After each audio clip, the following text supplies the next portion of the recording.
दोस्तों आज मैं आपके लिए लेकर के आया हूँ रिपेयरिंग मैनेजमेंट मॉड्यूल। ये बहुत ही यूज़फुल मॉड्यूल है।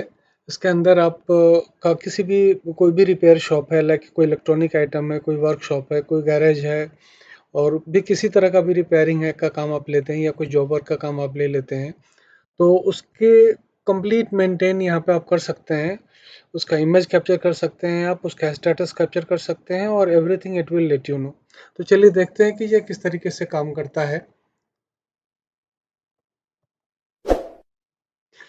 मैंने इस मॉड्यूल को टैली में लोड कर लिया है, जैसा कि आप देख सकते हैं। और लोड करने के बाद आपको यहाँ पे रिपेयरिंग मैनेजमेंट मॉड्यूल डिस्प्ले हो रहा है। तो इस मॉड्यूल को हम एक्सप्लोर करते हैं कि क्या क्या है इसके अंदर। चलिए देखते हैं। पहले हम मास्टर मास्टर के अंदर है कॉन्फ़िगरेशन। आप इसमें वीकली डे डिफाइन कर सकते हैं कि किस डे को आपका वीक ऑफ रहता है। और जो रिपेयरिंग के लिए आप इमेज कैप्चर करेंगे उसका सोर्स फोल्डर दे दें और एक टारगेट फोल्डर दे दें कि रिपेयरिंग का जो आप अपलोड करेंगे, कैप्चर करेंगे इमेज, उसको कहाँ पे आपने फाइनली स्टोर करना है। ओके, तो ये कॉन्फ़िगरेशन में सिर्फ इतना ही है। और अब चलते हैं कि वर्क फोर्स है आपके पास जो रिपेयरिंग के, जैसे मैकेनिक्स है हमारे, या कोई थर्ड पार्टी को आप देते हैं, या फिर कोई आपका एम्प्लॉय है या कोई स्टाफ है, कुछ भी है, किसी भी तरह का वर्क फोर्स है, तो आप उसको यहाँ पे क्रिएट कर सकते हैं। लाइक मैंने यहाँ पे क्रिएट कर रखा है रवि, श्याम, पूनम।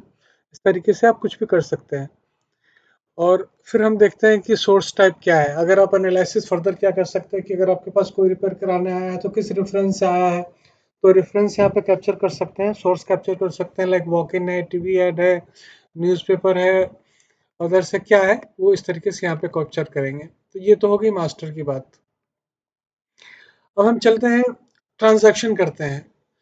तो जब रिपेयरिंग का हम वाउचर डालेंगे इसके अंदर, रिपेयरिंग इन द सेंस कि कोई नया हमारे पास आता है रिपेयर के लिए, जैसे मैं आपको पहले एक रिपोर्ट दिखा देता हूँ। ये एक रिपोर्ट है, रिपेयरिंग रिपोर्ट है।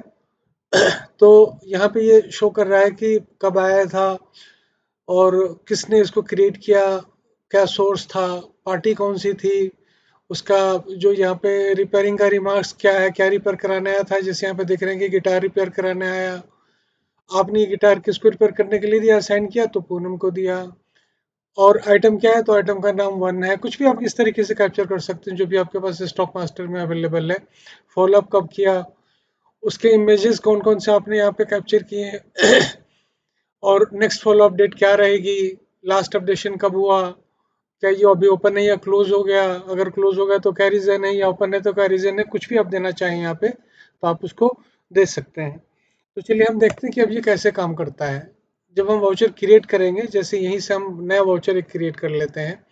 यहाँ पे हमने न्यू वाउचर क्रिएट करने के लिए यहाँ पे हम ऑल्ट सी करेंगे। क्रिएट किया, ये कहता है कि कस्टमर का नाम क्या है। मैंने कहा कस्टमर का नाम हम ले लेते हैं क्रिएटर 2 या XYZ, कुछ भी आप कस्टमर बना सकते हैं। ओके, तो कस्टमर हमने यहाँ पे बनाया और यहाँ पे रीज़न हम लिख सकते हैं कि क्या ये इसको चाहिए। तो want to get repaired its engine, कुछ भी हम लिख सकते हैं, जो भी अपना जिस तरह का भी सिचुएशन आपका हो उस तरीके से हम लिख सकते हैं। सोर्स क्या है, सोर्स में अदर्स है या वॉक इन है, मैं वॉक इन ले लेता हूँ। और ये काम आपने किसको असाइन किया है, तो रवि को असाइन कर दिया आपने। आइटम क्या आपके पास लेकर के आया है, ये बंदा जो आया है रिपेयर करने के लिए आइटम 1 लेकर के आया है, या मैं आइटम आइटम 1 भी लाया है, मैं कहता हूँ आइटम 2 भी लाया है। 2 आइटम हमने सेलेक्ट कर लिया। उसके बाद अगर कुछ इसमें फॉलो अप आप अपना रिमार्क्स देना चाहते हैं तो आप रिमार्क्स दे सकते हैं। क्या है इसमें कुछ भी नोट आप लिखना चाहें तो नोट लिख सकते हैं। मैं जैसे लिख देता हूँ, please check and confirm the engine problem. Next follow up हम इस पे करेंगे 25 तारीख को, आज है 23, तो या कोई भी आप डेट डाल सकते हैं अपनी मर्जी का। कौन फॉलो अप कर रहा है इसको, वो सारी चीजें निकलती हैं। अभी ये क्लोज है तो नो। अभी यहाँ पे देखें, ये कहता है इमेज ऐड करें, तो मैं इमेज ऐड कर लेता हूँ। हमने इमेज में सोर्स बनाए थे, एग्जांपल के तौर पे मेरे पास एग्जैक्ट इमेज तो नहीं है आपके प्रोडक्ट से रिलेटेड, बट मेरे पास जो इमेज है मैं उसको कैप्चर कर लेता हूँ। जैसे एक इमेज मेरे पास ये है, दूसरा इमेज ये है। ये सिर्फ आपको बीएमपी, जेपीजी और जेपीईजी फॉर्मेट कैप्चर करेगा। हमने यहाँ पे इसको सेव कर लिया। अब जैसे आप कैप्चर कर रहे थे, अभी आप देखिएगा यहाँ पे कैप्चर कर रहे थे, आपको देखना हो कि ये इमेज कौन सा है, तो सिंपली कंट्रोल एस करेंगे, ये आपको इमेज शो कर देगा। ओके, दूसरा इमेज जैसे हमने सेलेक्ट किया है, ये वाला है, इस पर भी कंट्रोल एस करेंगे तो इमेज शो कर देगा कि क्या है ये। हमने इसको सेव कर लिया। सेव करते ही अपने, ये देखिए यहाँ पे आ गया, लिस्ट में आ गया और ये पेंडिंग लिस्ट है। तो आप यहाँ पे जैसे इस लाइन पे आप इसकी इमेज को देखना चाहते हैं या फिर इसकी इमेज को देखना चाहते हैं या फिर इसमें स्टेटस अपडेट करना चाहते हैं, इंटर मारिए और यहाँ पे आप आइए और इसके स्टेटस को अपडेट करिए, कुछ भी। और इन्फॉर्म कस्टमर हमने कर दिया, सेव कर दिया। हमारा रिमार्क्स, इसके अंदर जो लेटेस्ट रिमार्क्स होगा वो यहाँ पे दिखेगा। ओके, तो अब यहाँ पे है, अगर मैं यहाँ से इमेज देखना चाहता हूँ कंट्रोल एस कर दें, आप कहीं पर भी हैं कंट्रोल एस कर सकते हैं और ये आपको दिखेगा। तो ये है, क्योंकि इसमें दो आइटम थे तो दोनों का इमेज इसने हमें शो किया, पहला दूसरा। पहले इस वाले में देखिए एक ही इमेज है तो एक ही शो करेगा वो।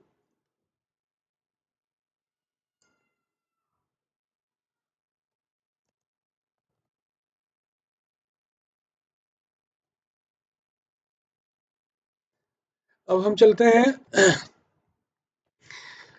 स्टॉक आइटम के अंदर। जैसे ये स्टॉक आइटम है, यहाँ पे देखिए हमने स्टॉक आइटम 1 लिया है। अब हमें इसके अंदर कुछ इमेज डालना है, हमने यहाँ पे किया। अभी देख रहे हैं कि आप यहाँ पे इमेज ऐड करने का कोई ऑप्शन नहीं है। अब मैं जाता हूँ F11 में और यहाँ पे इनेबल कर देता हूँ कि capture stock item image, yes.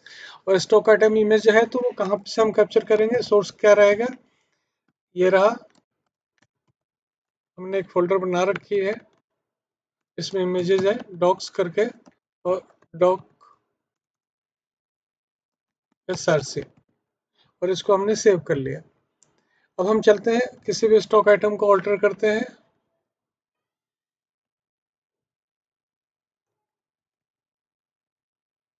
ये देखिए नीचे उसकी इमेज की इंफॉर्मेशन आ रही है। अब यहाँ पे कहता है कि ऐड इमेज, हमने कहा यस। तो ये हमें सोर्स दे दिया, आप चाहें तो दूसरा सोर्स भी आप इमेज की डायरेक्टरी का दे सकते हैं। अब यहाँ से आपने एक सेलेक्ट कर लेना है इमेज, और जैसे इमेज सेलेक्ट करेंगे आपका यहाँ पे डिस्प्ले भी कर देगा कि वो कैसा इमेज है और आपने क्या सेलेक्ट किया, जैसे आपने देखा। आप यहाँ से इमेज भी देखना चाहते हैं कि कैसा है तो कंट्रोल एस करिए और ये इमेज आपको शो कर देगा। ठीक है, तो इस तरीके से ये काम करता है। मैं आइटम 2 के अंदर भी चेंज करता हूँ और आइटम 2 में भी जाता हूँ डायरेक्ट इमेज के पास, और इमेज में जाकर के इसको सिलेक्ट कर लेते हैं। आप देख सकते हैं कि इमेज चेंज हो गया। अब इन सारी इमेजेस को, जो स्टॉक आइटम की इमेजेस हैं, हम उसको कैसे देखेंगे, तो हम इसमें अपने मॉड्यूल में जाएंगे, रिपोर्ट में जाएंगे और स्टॉक आइटम में जाएंगे। हो सकता है कि किसी के पास थाउजेंड्स में, 10,000 में स्टॉक आइटम हो तो उनका रिपोर्ट सारा ना देखना चाहे, तो हमने यहाँ पे ग्रुप वाइज भी डाल रखा है, कैटेगरी वाइज भी डाल रखा है। मैं अभी जाऊंगा ऑल स्टॉक आइटम में। ऑल स्टॉक आइटम में गए और यहाँ पे आपको दिखाएगा क्या क्लोजिंग स्टॉक है उसका और क्या पाथ है उसका। यहाँ पे देख रहे हैं कि पाथ सारा ग्रीन है। तो अगर आपका इमेज वहाँ पे एग्जिस्ट करता है तो ये ग्रीन होगा, अगर आपका इमेज वहाँ से मूव कर गया है तो यहाँ से हट जाएगा और वो रेड कलर का हो जाएगा। आप देख सकते हैं कि इस इमेज के नीचे इसकी लास्ट स्टैंडर्ड प्राइस भी आएगी, स्टैंडर्ड कॉस्ट भी आएगी, एमआरपी आएगी अगर आपने डाल रखा है तो, और इसकी क्लोजिंग वैल्यू जो होगी वो भी आपको शो करेगा। तो ये काफ़ी कंप्लीट कोलाज है ऑल स्टॉक आइटम का, स्टॉक आइटम कोलाज है ये। और इस तरीके से ये मॉड्यूल काम करता है। मैंने इसको काफ़ी यूज़फुल पाया है और इसमें काफ़ी मल्टीपल चीज़ें आप एक साथ हैंडल कर सकते हैं। अगर आपको ये इमेज मॉड्यूल अच्छा लगा हो तो आप हमें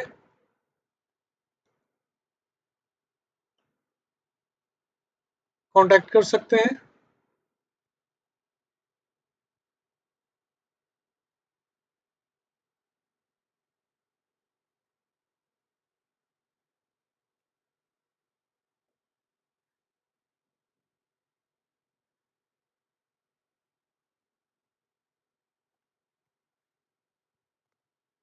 ओके।